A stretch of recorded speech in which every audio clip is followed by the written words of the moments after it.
Welcome to KRQE's New Mexico News Insiders. Here's Gabrielle Burkhart and Chris McKee. Sponsored by New Mexico PBS. I've been looking at this in my rear view for 22 years and watching I don't know that I would call it a progression anymore. It's the stagnant decline, so to speak, of child welfare in New Mexico. Those words come from Bernalillo County Sheriff's Office Lieutenant Amy Dudewicz, who was one of the key voices in a recent KRQE Investigates report from our colleague Pierret, who looked into the system of holding child abusers accountable. And for anyone who's paid attention to New Mexico local news, you know it's a complicated system, but a system that I think generally a lot of people can agree is struggling to keep up. Broadly, the picture is bleak when it comes to overall child well-being in New Mexico. The state is ranked 50th in the nation by the Kids Count report. But to be clear, that ranking doesn't even include the maltreatment or child abuse data that is existent here in the state. Yeah, this week we're taking a closer look at the problem facing New Mexico's system that's designed to address abuse cases. And there's a lot to get into with all of this. So let's introduce our two guests this week. Pierret, of course, my colleague in the KRQE Investigates unit. Thanks for being here. And Lieutenant Amy Dudewicz from BCSO. Thank you both. Yeah, thanks for having me. So let's start with you, Lieutenant. We heard you say in Ann's story that you've been paying attention to this issue for at least 22 years. Before we get into the details of what that entails, first tell us, what is your role with BCSO and what sort of cases do you deal with? I'm currently the lieutenant over the Special Victims Unit, also the Sex Offender Registration and Tracking Unit, the Behavioral Health Unit. So a lot of collective type units that are dealing with special victims, if you will. The kinds of cases that the Special Victims Unit investigates are things like child abuse and neglect, which is a very ambiguous topic I think we'll probably delve into a little bit here. In addition to sexual abuse, crimes against children of other natures where it's exploitation, that type of issue, if you will. Adult sex crimes, elder abuse, those tend to fall in that same special victims type category. Okay. You talked about how, as you said, we played that soundbite off the top of this episode. You've been looking in the rear view for 22 years and say you don't know you would call it progression anymore. And I wanted to just get an idea from you, just how bad is the problem of child neglect and abuse in New Mexico? I think we just generally know that it is bad, but coming from a professional, how bad is this problem? I started as a detective in what was called Crimes Against Children and then became the Special Victims Unit in 2006. So at that time, I believe the sheriff's office would measure it to some extent, or we would talk about these types of issues, and we were in the lower 40s, 42, 43, 44. About 3 to 5 years into that career, we definitely became 50th, and we were bouncing back and forth between 48th, 50th, and for the last 10 years, where I've been a sergeant in the unit as well as a lieutenant over the unit, we have pretty much bottomed out to 50th. Like, we don't move from that. In addition to that, in looking at the progression, despite the fact that New Mexico gets a little bit better, we're getting further and further away from what would be 49th, if that makes sense. Like, even that difference between us and the next guy is getting worse, not better. So that's the concerning part, is that how do you turn that around? And who's looking at that to turn that around? That's my question. I'm very concerned about that. And you've reported on several stories involving child welfare in the Children, Youth, and Families Department, or CYFD. If you can tell us what issue led you to reporting this most recent story titled Inside the Complex System of Holding Child Abusers Accountable in New Mexico. What led you to do it? What started, really, we were looking at a criminal complaint and noticed that they were BCSO actually was just issuing charges, but they had started this case when I calculated the numbers, it was 69 days prior. And so it was wondering what takes so long to hold a child abuser accountable. And when we realized that this happens in so many other cases. I mean, looking at APD cases, one of them was like more than 200 days. And so I reached out to BCSO. The lieutenant and I had a conversation, and she explained just everything that goes into the effort of holding somebody accountable. You can't just say, you know, we have this one piece. They have so many different people involved in these investigations. And as you hear in the story too, the sergeant says, we're not just looking for an arrest. We want them to go to prison. And so to prove that, you have to have all of the evidence there. And so sometimes that does take time. And that's what really started this. And then having this conversation and her 22 years of knowledge and the sergeant's knowledge. And then I branched out and spoke to one of the child abuse pediatricians as well, another veteran in this field. I mean, that was just cool too, to have these two women who have done this for 2 decades. That kind of broadened out the story and helped us realize we can't just focus on this one piece. There's so much more to this story. And the public counts on government agencies to respond, both administrative and law enforcement. But as Ann, you covered in your investigation, there's a sense amongst even some of the longest serving law enforcement veterans that even they are facing challenge after challenge. Lieutenant Dudewicz, one thing you mentioned is you don't see this issue as progressing in New Mexico, which is a pretty scary thing. I think everybody here is, parents, and there's a lot of families in New Mexico who have concerns about this. We know that it's complex, but from where you're sitting, what do you see as one of the biggest challenges that we have in improving the system for children who are either victims of abuse or neglect in our state? I think I had said earlier something to Ann about these changes have to come from the top. Tops of agencies, tops of government, tops of outside agencies that deal with law enforcement. I know you spoke to Leslie Strickler, Dr. Strickler, and she talked a little bit about staffing and how they had recently just gotten additional staffing, which is, that's a start, that's a piece. However, in seeing that we've been ping-ponging back and forth between 49th and 50th, at what point do we say, let's stop the madness and let's try something different? We know what it takes to be 50th, which is us not really doing a whole lot collectively to change the needle. At this point, I really do feel like this is something where there should be a task force or something put together, a group of people, and not just law enforcement and these outside agencies, but more so people that live in this community. Parents, like you say, perhaps investigators in journalism, people that can give this message out to the rest of the people that say, hey, not only are we 50th, but we know the difference because we've gone to visit number 1, 2, and 3, and we know there's a distinct difference in how they do this or how they do that or how they come together as a multidisciplinary team to figure out what is the best way to internalize ourselves into that process and change this. Can you give me an example of something tangible that you see just in your role as a law enforcement officer handling cases like this as a challenge, one of the biggest challenges for you that can be fixed? One of the biggest challenges, there's 2 different court systems. There is district court for felony level cases kind of thing, but there is also it's children's court. So if somebody puts in a CYFD referral and indicates that there's some problem within the household, it is heard in a children's court forum. And so parents are somewhat held accountable for abuse and neglect type situations, but oftentimes that makes no difference in the criminal court. And I do think those 2 things could be cohesive so that we at least know that there are things going on outside of that.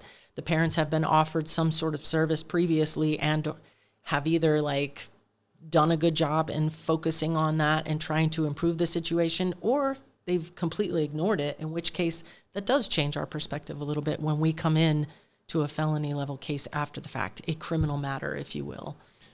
Hearing that description, it reminds me of the idea of the revolving door, right? That we see parents, or that we see people in general, commit a crime and then keep coming back in front of the same judge. And we know you mentioned district court is the place where all of the felony level cases. And if we talk about, let's say, auto theft and we talk about shoplifting, that has been a big topic, the revolving door about, what those criminals face over and over again with the amount of cases that they rack up, and there just doesn't seem to be adjudication or a change in those. I'm curious about, when it comes to your purview of child abuse and neglect cases, do you see that similar revolving door stuff as it is with the situation that you described with children's court, where it sort of is in a different forum that seems like perhaps has fewer teeth or less teeth than, say, the district court sense?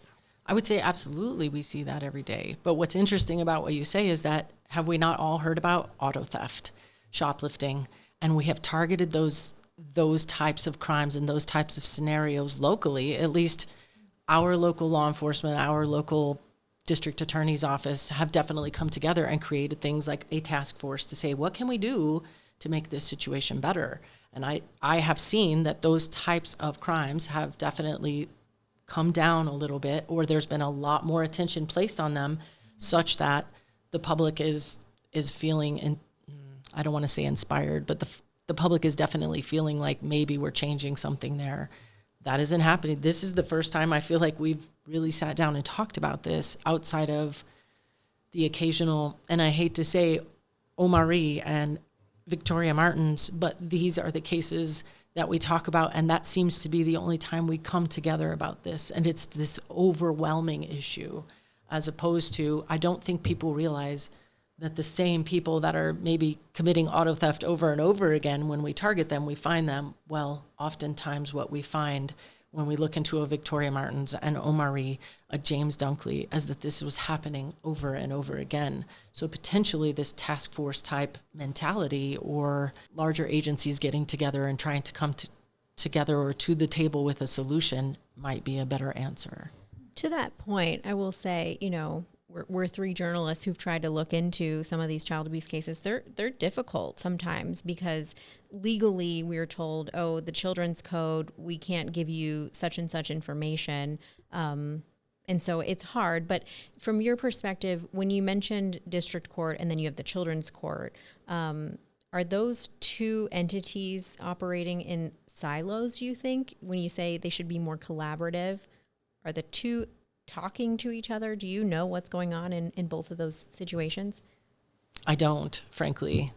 I have sometimes been called to cases in children's court that are often overlapping in district court, and that's about the only time I go there. But I don't have a whole lot of history or knowledge of what's happening until after the fact. Okay. And then what problems does that lead to from your experience?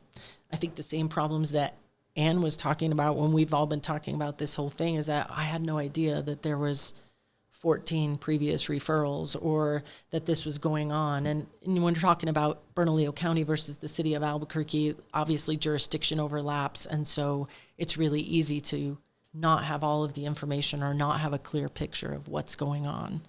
I think a piece of that too that we discussed was sometimes in that civil case, there's a decision made that that child can go back to the home. The parents have reformed, the parents have done enough.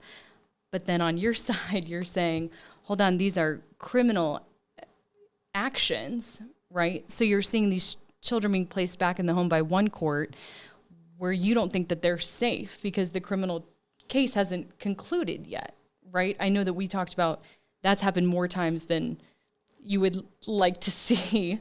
I mean, even one time I'm sure is frustrating enough, but that happens more often than I think we know and we're able to share. Right. And that, again, is one of those issues where it's not auto theft and I only have to talk to probation and parole to, work with an agency I work with all the time. CYFD is very different. And CYFD is not, I don't want to say anything completely negative, but they are a little bit more difficult for us to find the same support in. Whereas I can appreciate they are holistically trying to look at the entirety of the family. Sometimes we need to take that specific piece that we're talking about because that's important right here and right now. Minimizing contact with an offender. Even if they are still just facing the accusation and the case has yet to be adjudicated. That seems to be the one of the big sticking points here, is that you can have some really serious accusations in a lot of cases in Bernalillo County, and certainly after bail reform, there was much more of a push to address the release of accused offenders ahead of their trial, and a lot of times that's, I think, where we've seen some of that revolving door stuff, is that, well, they're just accusations, they have yet to be worked out in court and being adjudicated, but in the meantime, that offender is potentially reoffending. And yeah, that's where we seem to be seeing a lot of that. Or when kids are being placed back in homes while the criminal case is pending, which is a situation I know, Anne, you've looked into before. We sit together in the Investigates unit, and I've heard you have phone calls with other law enforcement agencies informing them, like, did you know this kid was placed back in the home? And sometimes it's a surprise to the law enforcement officer. And that was a big piece of that story. When I told you this all started with one case, it was what became a criminal case against Marin Gilmore. It was you guys not finding that the victim was being put back in the home, but that the siblings were being put back in the home. And when you don't know if those kids are safe and they've been taken out for a specific reason as well, right? And then all of a sudden you guys find out on accident, it was, nobody told you guys professionally, I guess, or formally told you. And there just shouldn't be that surprise, in my personal opinion, right? I mean, there should be that conversation happening. So I understand the frustration there and the fear, right? There's got to be a big fear. I know Sergeant Neese also mentioned the struggle to sleep at night sometimes, just thinking about these kids. And if this is happening without you knowing, what else is happening without you knowing? Again, I think we've all pretty much hit it on the head. These cases should be special. They should be. And I can appreciate, Chris, thanks for bringing up the bail reform. That definitely has changed the way we have had to do our job in the last, what's that been, 8 years or so. And to CYFD's credit, that is forcing their hand, right? They have to address things from a different perspective. But again, the Children's Code is written by these people that sit up at the top, and in order to help ourselves, we have to help ourselves. And I think sitting together at a table and saying, this is the problem, how can we collectively come together to make this a more holistic approach? And before we go jumping into all of these other street crimes, these auto theft crimes, these shoplifting crimes, let's address these as special cases, because they're very special. We'll be right back with more of the New Mexico News Insiders. Hi, I'm Monica Wicki, host of New Mexico Living. This episode of New Mexico News Insiders is sponsored by New Mexico PBS. If you enjoy New Mexico News Insiders, check out New Mexico in Focus, a great source for insights about what's happening in our state. Catch their podcasts and videos at nmpbs.org or stream it anytime, anywhere on the free PBS app. Now, let's continue to New Mexico News Insiders. I want to get into some context too, based on the latest available government data from New Mexico in 2022. The group that Chris mentioned, New Mexico's Voices for Children, ranks the state 11th in the nation for its child abuse rate. That's based on substantiated child victims per 1,000 children. But we should also add some more context to the whole child well-being ranking. You've probably heard New Mexico, and we've talked about it a little bit here, is last in the nation for child well-being. That ranking also comes from the Kids Count report, which is created by New Mexico Voices for Children, which is through a nationally recognized organization called the Annie E. Casey Foundation.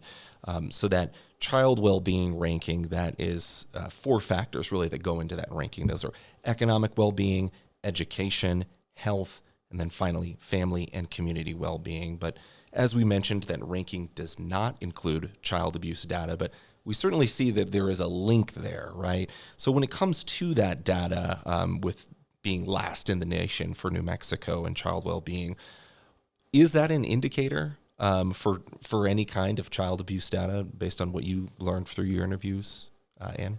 Yes, speaking with Dr. Strickler from UNMH, again, she's a child abuse pediatrician, one of just two somehow in our state. But she mentioned when you're suffering in that way, right? It's the economy. A lot of families are struggling, not having resources, not having money, not having jobs. She said then kids suffer, right? Kids are at risk, I think was her phrasing. And it's scary to think about that, right? But on some of your worst days, what happens? You lose it sometimes. And that was kind of how she phrased it. And so I think, yes, when you are last place in all these things and you're one of those families who is feeling all four of those, everything is against you. Unfortunately, kids are at risk. And one big thing we spoke about too was you mentioned you guys are really trying hard to be resource driven. And you are trying everything you can to try to do kind of like welfare checks, I guess was your phrasing, like to see, well, do they just need their heat turned back on? Did they not have enough money for that bill? And that was one piece I didn't get to include in the story, but just this effort you guys are doing kind of behind the scenes right before you get to that arrest. And I found that really interesting too.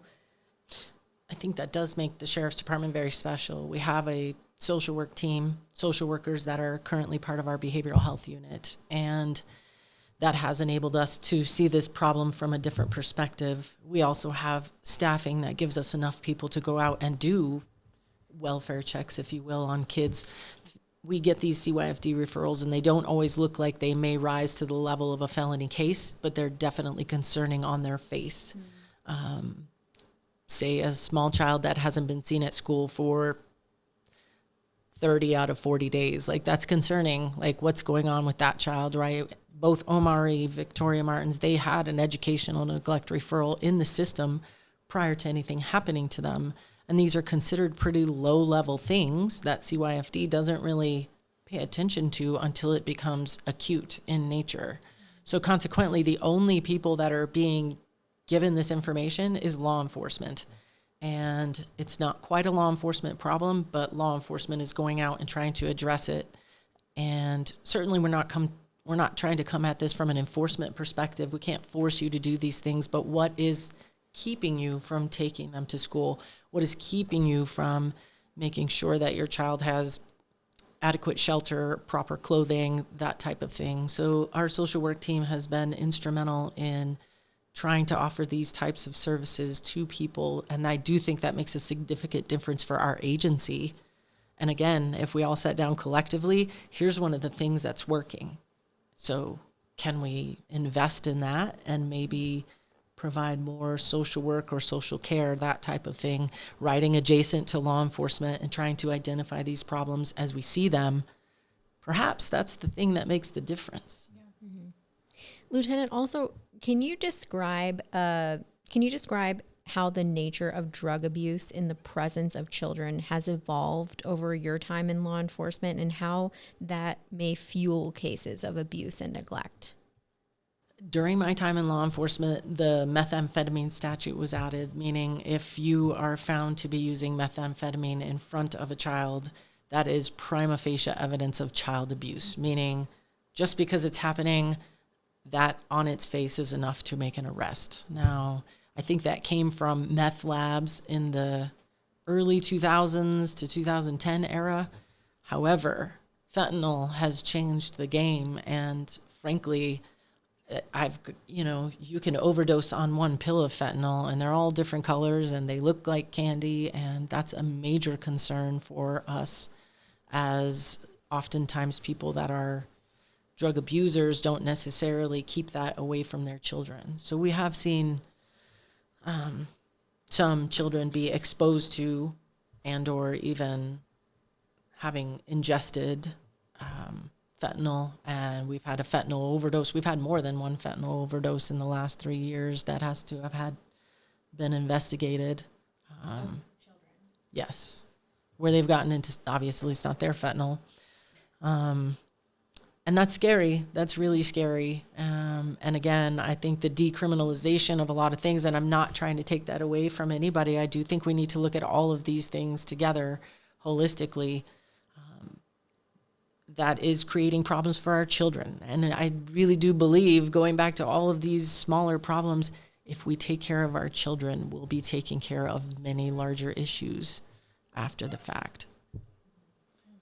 And I wanted to talk a little bit more about the CART, or the Child Abuse Response Team. We made a little mention of that earlier here in this episode. You spoke to Dr. Leslie Strickler, who mentioned, she works for UNM. She's one of 2 pediatricians tasked with performing CART exams in New Mexico. One of the things you added in your report at the very tail end there is how New Mexico will soon have 3 CART examiners on staff. Will having more of these people help move cases investigatively faster? Is that the hope, or what is the hope of adding a 3rd CART examiner, essentially? My understanding is really it's just having some more help, having some more support, because she did say, some days there aren't any exams to perform. The next day there could be 9 or 10. And they do have support staff. There are CART exam nurses that can help and support in that way. But these are specific, is my understanding. I mean, there are specific things that they're looking for because they're going to be on the stand in a trial. And so, there could be a day too where she has to go to trial and she could be there all day. I mean, we know how court works sometimes, right? And so if you've got that 3rd person, that's a lot of support, a lot of extra, another hand, right? They also, the big thing here to know is kids are coming from Taos and Silver City and Carlsbad. They aren't just serving the city of Albuquerque or Bernalillo County. They are serving this entire state. One thing she mentioned that I thought was interesting too is there are some Mountain West states who don't have any CART doctors, CART exam doctors. And to me, my question was, wait, but then how are those states not 50th? If we do have these supports, right? If we do have these resources and we have these people playing a role here. But from what I gathered from the doctor, this will be just a huge helping hand. And that person is expected to start in January. So I know that they're excited about that. Are the 2 doctors on staff now overrun with cases? Like, do they have a lot? She didn't make it seem that way, but, and I'm sure you'll agree, Dr. Strickler is very level-headed and very, she doesn't seem to be easily frazzled. So even when I was saying, this has got to be a stressful job. I mean, this has got to be frustrating. This has got to be overwhelming. She said, I know that I can do it and I can do it well. And so I need to do it. And she's got her own family and she's got a life outside of that job. But, that's the kind of person you need in that position, right? Who isn't going to get frazzled. And because the other piece of it too is sometimes when a child is referred to them, it's not always abuse. Sometimes as she mentioned, there's like an underlying medical condition that maybe just hadn't been diagnosed yet. And that's huge because you're changing a family's life when they come in and you're saying, hold on, this could be abuse. I mean, as a parent now, if something were to happen to my baby and somebody is like, well, we're going to look at this as abuse and we're bringing in CYFD, I'd be terrified, right? And so I think you really need somebody like that who is level-headed, knows exactly what she's doing, and again, she's done it for as long as she has too. So I really appreciated the conversation with her, and I think it's going to be a great addition to have a helping hand for her too. Yeah. You mentioned 2 names earlier, and if you're not familiar with New Mexico cases, Omari Varela, Victoria Martins, those are 2 children who ended, their cases were tragic. They were killed, and I covered both of those cases in my career here as a journalist. I can specifically remember after Omari Varela was killed at the hands of his mother, she admitted to me that she killed him. I was there in that perp walk. I think you were there too, Chris. Yeah, I remember that weekend. I think you were the only reporter or one of the only reporters that was out there, and asked her that question, what happened to him? And she gave you her answer, which was eventually used against her in court to the point of her sentencing. Yeah. But after that happened, there was a huge push for more collaboration alongside CYFD. That's the Children, Youth, and Families Department, which, if you're unfamiliar in New Mexico, that's like our CPS. That's who works with the kids. And Lieutenant, you mentioned the idea of a symphony working together to address these cases, to have more collaboration. Why isn't there more collaboration? What, in your view, what's preventing this from happening? I wish there was an easy answer for that. And it is. It's hard to get everybody singing on the same sheet of music for that symphony. We all need to see it the same way. We all need to collectively come together. And perhaps CYFD has to see it from the Children's Code perspective. However, when there's an investigation going, we would love to be able to bring this family back together, but we need the time to be able to investigate that to make sure everyone's safe. And something I hear from CYFD quite frequently is that, we know that kids that go into foster care end up being more victimized later. And as a person that has been there for those same cases and many, many more, what I can say is if we don't put some kids into foster care, they can end up being those cases. So I understand that there's a weight and measure system there. Nobody is trying to definitely take kids, because I, too, have had instances where my children have been harmed, and I'm worried what happens if CYFD gets involved, right? Like, that is scary as a parent. You're very fearful of that. You don't want to be accused of something that is, definitely just an accident, so to speak. And that is where Dr. Strickler plays an important role. However, the majority of cases that Dr. Strickler sees are the cases that we are referring to Dr. Strickler because the majority of them have some sort of nexus to abuse and neglect. And so, we have a built-in system called a multidisciplinary team, which is where we all come together once a month and we review cases. And we talk about what could have been done better. We also allow anybody to bring a case forward, so to speak. And I've been at those meetings and I have watched different people be very upset about cases and talked about them. And it's a private conversation, but I think we had at one point tried to bring in some outside people from different outside agencies and perspectives, be it faith-based organizations that were trying to help people, or outside community resources that were trying to help people. And perhaps that's something that we could look at, because I do think having the perspective of other people outside children, youth, and families, and law enforcement as a perspective, coming together with other professionals that have a different perspective might make us better. So I think maybe opening up that meeting is one place that's where I would start. I have a question, though. One thing I have noticed, in my time here as a reporter is the turnaround for CYFD. And I know we don't have them here at the table, so they're not here to defend themselves. But I just wonder, from a law enforcement perspective, does that make it difficult for consistency when you do have such turnover in leadership there? Yes, it's incredibly difficult.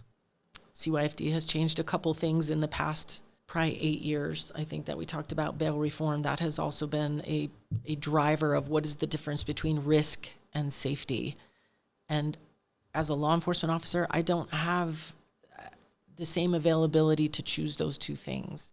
I have to assess for safety. It's unsafe, but is it a risk? I guess to me it's a risk, but I don't define it quite the same way as CYFD. And so they're managed by a lot of their own protocols, if you will. And again, I'm not trying to, they are subject to their own rules, so to speak. And I do think that's difficult for all of us that have to work with CYFD in that regard. But it's a tough job. I mean, you know that firsthand too.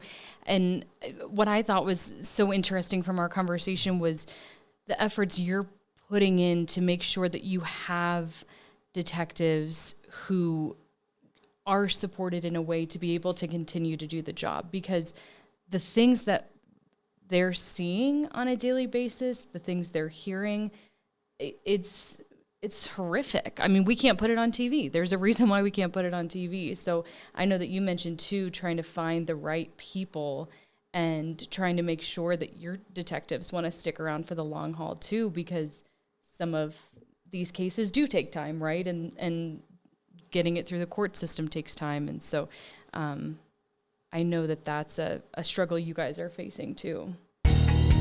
We'll be right back with more on New Mexico News Insiders. Hi, I'm Logan Rader, host of New Mexico Living.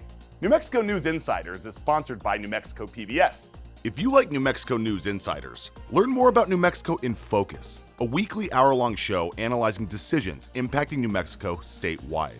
Stream it anytime, anywhere. Visit nmpbs.org and follow them on all social media platforms. Now back to New Mexico News Insiders. You've obviously shared some of your frustrations with the cases you encounter in your position, Lieutenant, but I wanted to ask what drives you to keep doing the job that you're doing? I oftentimes tell people I became a law enforcement officer pre-9/11. I was working on getting into the sheriff's office before 9/11 happened. And it was difficult to become a law enforcement officer. It was really hard. And I think 9/11, we had so many people coming forward wanting to be law enforcement. So it was a lot different. Like, I think a lot of people were offered a position in law enforcement at that point. I had a desire to make a change. And I think if you talk to any law enforcement officer that came here, the majority of us want to make a change or drive fast or both. But ultimately, I think still to this day, this is one of those things that I've really wanted to do. And this was one of those places. I didn't know this was where I would land. I really did not think this is what I would do. I really wanted to do something like DWI, that is one of those places where you know immediately upon doing something or taking an action that day, something good will likely come from that because you got somebody off the street from doing something like that. But child abuse and child neglect and child welfare, because it's larger than that, and law enforcement is trying to see it from a larger perspective than just making an arrest. I feel like I've been able to, at least if I haven't made a significant change in this amount of time, I really do feel like we've definitely brought attention to it, and that's important. Mm-hmm. And similar question, what drives you to keep reporting on this issue that, frankly, I think for a lot of people doesn't feel like it gets any better year after year, no matter how many times we shine a spotlight on it? You're putting me on the spot. I think I've just always been passionate about the most vulnerable in our community. And when you see in a lot of these cases, these kids are so innocent. And when there is a struggle to hold the accused accountable, when there's a struggle to, I'm trying to find the right words, it's horrible. And when you do share it and when you do put it on TV, you hope people are noticing and maybe change their behavior a little bit. This was a different investigation. This is not one that I typically do. I feel like normally we have a conflict, right? And it's what's the solution, and that's kind of how we work through it. But this was so special, I think, because it was getting to finally highlight the people who do the work and have done the work and give them a little bit of attention, but also let their voice come through, right? I mean, God knows that she and Dr. Strickler are the ones who know this so well, doing it for 20 plus years. And so I think it's just, as corny as it sounds, it's an honor to kind of continue to share these stories because it is happening. It's not going to stop happening. And so if you can put it out, if you can put a little bit of attention on it, you hope you hit one person, or maybe it rises to the top and they start paying attention. Mm-hmm. Well, Ann Pierret and Lieutenant Amy Dudewicz, thank you so much for being here. We appreciate your attention. Yeah. I appreciate your attention. And I just want to leave you all with that. It's going to take you making some sort of change in the future, so to speak. I really do believe that you giving it this attention has been noteworthy. I have received some people have gone up to me, and part of that was because I think you guys did this during a lot of the sports. During the World Series, I was again. They were all, "Hey, I saw you on TV at my kid's baseball game," and I was like, "Oh, football." Yeah. But I really do believe that when we talk about it, you said that, Gabrielle, that's so important that we're covering these cases when they're bad. But I can tell you, for everyone that gets put out there that's terrible, there are just as many terrible ones that we're not talking about. And consequently, if you stop saying something, then nobody will listen. So keep saying something. It's so important that you guys are talking about this. And I appreciate everybody. Yeah, thank you so much. Thank you. Thanks again to Ann Pierret and BCSO Lieutenant Amy Dudewicz for taking the time to talk with us and expand upon Ann's investigation, which we will link to in the show notes on this podcast on krqe.com/podcasts. It's definitely a complex issue with a lot of complex solutions, but it's nice to hear two people that are certainly invested in getting to the bottom of what the solutions could be. Yeah, absolutely. We should also note that this was an abbreviated conversation. If you're watching this episode on Fox New Mexico for the entire conversation, you can always listen in your favorite podcast player, or also find us at krqe.com/podcasts or youtube.com/krqe for the full video episode of this podcast. Thanks for joining us here on this week's episode. If you have any ideas, let us know. I'm at chris.mckee at krqe.com, also at Chris McKee TV. And I'm Gabrielle.Burkhart at krqe.com via email and gburknm on social media. Thank you all for listening and watching.